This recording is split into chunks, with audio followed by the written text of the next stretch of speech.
Beredarnya surat yang ditulis Setia Novanto, tersangka kasus korupsi EKTP, menolak dicopot jabatannya dari Ketua DPR RI maupun Ketua Umum Partai Golkar, memberi isyarat Setnov masih bermanuver meski berstatus tahanan KPK. Isi surat Setia Novanto juga menunjuk Sekjen Golkar Idrus Marham sebagai PLT Ketum Partai Golkar. Keterangan tentang penunjukan PLT Ketum Golkar, Ketua Harian Partai Golkar, Nurdin Halid mengatakan Idrus Marham menjabat sebagai PLT Ketua Umum sampai dengan adanya keputusan pra-peradilan Setia Novanto. Apabila gugatan Setia Novanto diterima dalam proses pra-peradilan, maka tugas PLT Ketua Umum akan berakhir. Rapat yang berlangsung dari pukul 2 dari siang sampai sekarang ini dengan 3 kali skorsing, bahkan rapat pleno telah berhasil mengambil keputusan. Yang pertama adalah rapat pleno menyetujui Saudara Idrus Marham sebagai PLT Ketua Umum sampai dengan adanya keputusan pra-peradilan. Kedua, apabila gugatan Bapak Setia Novanto diterima dalam proses pra-peradilan, maka pelaksanaan tugas dinyatakan berakhir. Waktunya kan bisa kita lihat. Sementara itu, Wasekjen Partai Golkar Aceh Hasan Sazili meminta agar semua kader Golkar menahan diri dan menghormati hasil pleno. Menurutnya, apa yang terjadi di Partai Golkar adalah sebuah proses demokrasi partai. Ya, tentu kita juga tidak bisa mengabaikan tekanan publik yang ingin citra Partai Golkar ini tetap tegak berdiri gitu. Maka kemudian jika pra-peradilan ini ternyata dimenangkan oleh Pak Setia Novanto, maka kita harus menghormati proses hukum itu. Tetapi kalau misalnya pra-peradilan ditolak, maka ya konsekuensi bahwa kita harus munaslup itu juga harus dihargai sebagai upaya untuk merecovery dan melakukan pembenahan terhadap Partai Golkar.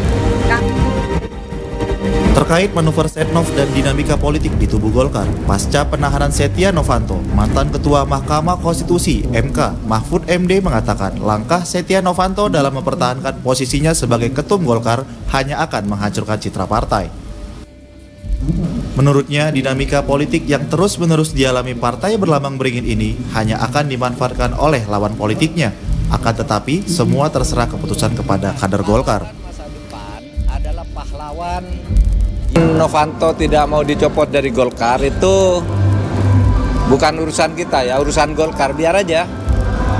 Malah kalau rakyat yang tidak Golkar senang Novanto tidak dicopot karena Golkarnya akan tambah hancur.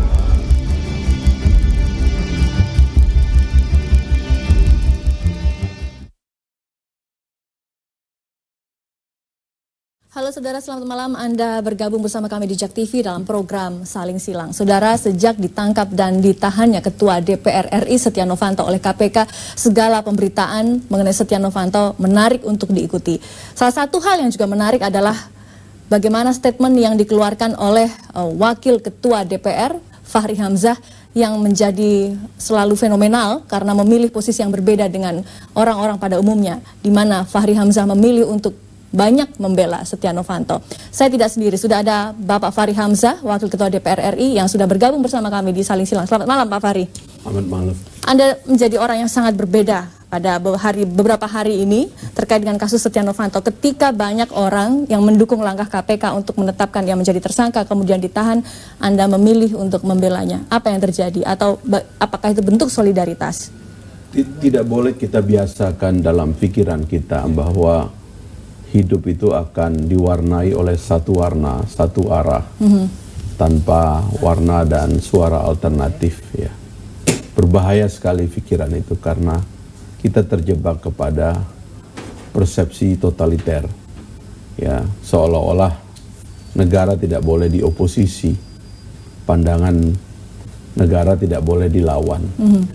Masa itu sudah kita tinggalkan jauh ya. Sekarang ini adalah masa ketika negara dalam bentuk apapun penggunaan kewenangan dan keuangannya harus dioposisi secara kuat sedemikian rupa sehingga dia akan mengalami mekanisme perbaikan diri. Tapi oposisi yang realistis. Ya, apapun itu, yang penting suara berbeda tidak boleh dilarang, ya. Tidak boleh alergi dengan suara berbeda, sebab itulah dan untuk itulah kita sekarang ini berada pada era demokrasi. Itu sebabnya saya mengambil sikap itu bukan membela individual. Saya hanya membuat perbandingan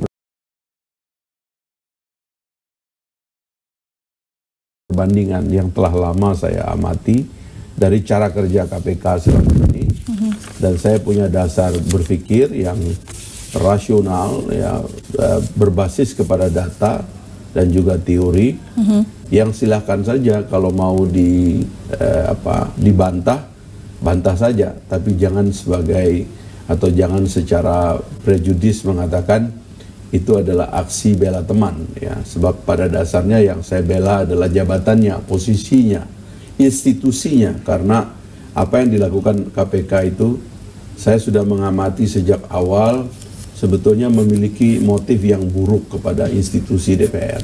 Apa itu? Ya, misalnya KPK sejak awal menjadikan gedung DPR itu sebagai tempat untuk menangkap orang. Ya, KPK mengintip anggota DPR sejak awal, tidak menghormati hak-hak imunitasnya sebagaimana yang diatur oleh konstitusi negara. Ya, menyebut bahwa dalam kasus IKTP ada bancakan uang 2,3 triliun yang tidak pernah ada auditnya dan tidak ada penjelasannya sampai sekarang. Apa yang sebenarnya terjadi dalam kasus IKTP menurut versi Anda? Kalau saya menganggap IKTP ini adalah persekongkolan antara KPK dengan Nazarudin untuk menjadikan DPR itu lembaga yang buruk citranya, sebagai bagian dari perjanjian lama antara Nazarudin dengan KPK setelah pulang dari Kartagena, setelah dia diburu-buru oleh KPK. Karena Nazarudin kemudian dijadikan justice kolaborator, padahal Nazarudin ini adalah orang yang kasusnya paling banyak, ada 162 kasus Nazarudin, tapi yang diproses oleh KPK itu cuma 6, dan dari 6 itu hanya 2 yang melibatkan Nazarudin. Apakah menurut Anda proses proyek EKTP yang saat ini disidik KPK itu adalah proyek fiktif?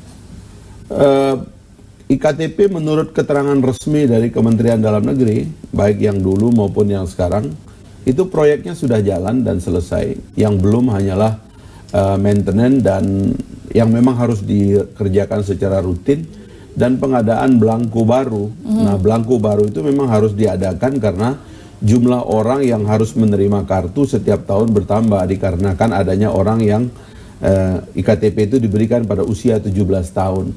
Jadi setiap tahun siapapun yang berulang tahun yang ke-17, maka dia harus diberikan belangko baru IKTP dan di-insert atau di-input ke dalam database nasional. Nah, itu pekerjaan yang memang nggak bakalan selesai.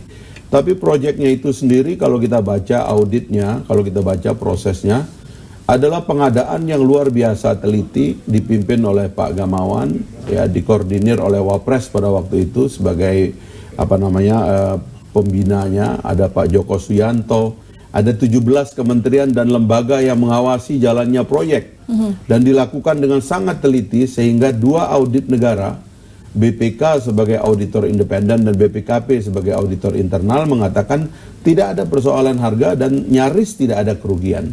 Jadi Anda katakan ketika sudah diaudit oleh BPKP dan juga BPK, seharusnya EKTP clear? Clear, memang harus begitu caranya, dan pemerintah telah menerima proyek ini dari para penyelenggara dan pemenang tendernya, dinyatakan clear, sudah tidak ada masalah. Nah, tiba-tiba setelah Agus Raharjo 21 Desember 2015 dilantik sebagai ketua KPK, tiba-tiba kasus ini dieksploitir kembali dengan mengeksploitasi keterangan Nazarudin tentang adanya bagi uang antara bulan Oktober sampai November atau September sampai Oktober sampai November 2010 ya, pada masa perencanaan proyek IKTP. Nah, uang yang dibagi itu katanya jumlahnya 2,3 triliun. Tiba-tiba uang yang dibagi 2,3 triliun itu yang direkod seolah-olah menjadi langsung kerugian negara. Dan kemudian masuk ke dalam persidangan dalam kasus Irman dan Sugiharto. Tetapi kemudian alirannya hilang pada saat mendelik Andi Narogong. Nah, sekarang muncul lagi, saya dengar Nazarudin disuruh menyanyi lagi. Pertanyaannya, keperluan kita di sini apa sih? Keperluan kita kan mengetahui ada kerugian negara atau tidak. Kalau tidak ada kerugian negara, kenapa kita ribut-ribut? Tetapi sekali lagi, ini adalah persekongkolan menciptakan fiksi untuk menghancurkan lembaga-lembaga negara yang dilakukan oleh KPK. Kasus proyek EKTP ditengarai ada dua permasalahan terkait dengan turunnya anggaran dari DPR lari ke Kementerian Dalam Negeri, dan yang kedua adalah proses pengadaan. Pada proses pengadaan di DPR, ada juga beberapa anggota DPR, Markus Sani, Miriam, kemudian Ade Komarudin yang dianggap diuntungkan. Apakah Anda menganggap fakta-fakta di persidangan tersebut? Jadi proyek itu teknisnya begini. Pertama dia dianggarkan, pertama dia dipidatokan oleh Presiden SBY 16 Agustus 2010. Setelah dipidatokan, dimasukkan ke dalam anggaran, dimulailah pembahasannya sekitar bulan September, Oktober, November, ya. Sampai kemudian menjadi APBN 2011. Setelah menjadi APBN 2011, uangnya ada di Bendahara Negara, di Menteri Keuangan. Dimulailah proses tender. Itu 100% proses tendernya itu adanya di eksekutif. Waktu itu ada satu lembaga yang dipimpin oleh Agus Raharjo, namanya LPPK, Lembaga Pengkajian Penyediaan Barang dan Jasanya Pemerintah. Nah, itu dikontrol oleh Agus Raharjo, ya kan, dan tendernya dilakukan dengan asistensi dari 17 lembaga pemerintah. Memang pada waktu itu ada dispute antara 17 lembaga dengan LPPK-nya Pak Agus Raharjo. Pak Agus Raharjo minta tendernya itu dibikin terpisah, sementara 17 lembaga tim tender itu mengatakan ini harus sistemnya paket karena dia adalah teknologi. Dia harus terintegrasi. Dia harus klik dia, karena nggak boleh nanti pecah-pecah dia sebagai sistem. Lalu menanglah sistem paket ini gitu. Nah, dalam keterangannya Gamawan Fauzi, Agus Raharjo punya interest terhadap proyek ini. Interest apa itu? Tetap bersama kami, saudara. Saling Silang akan kembali sesaat lagi.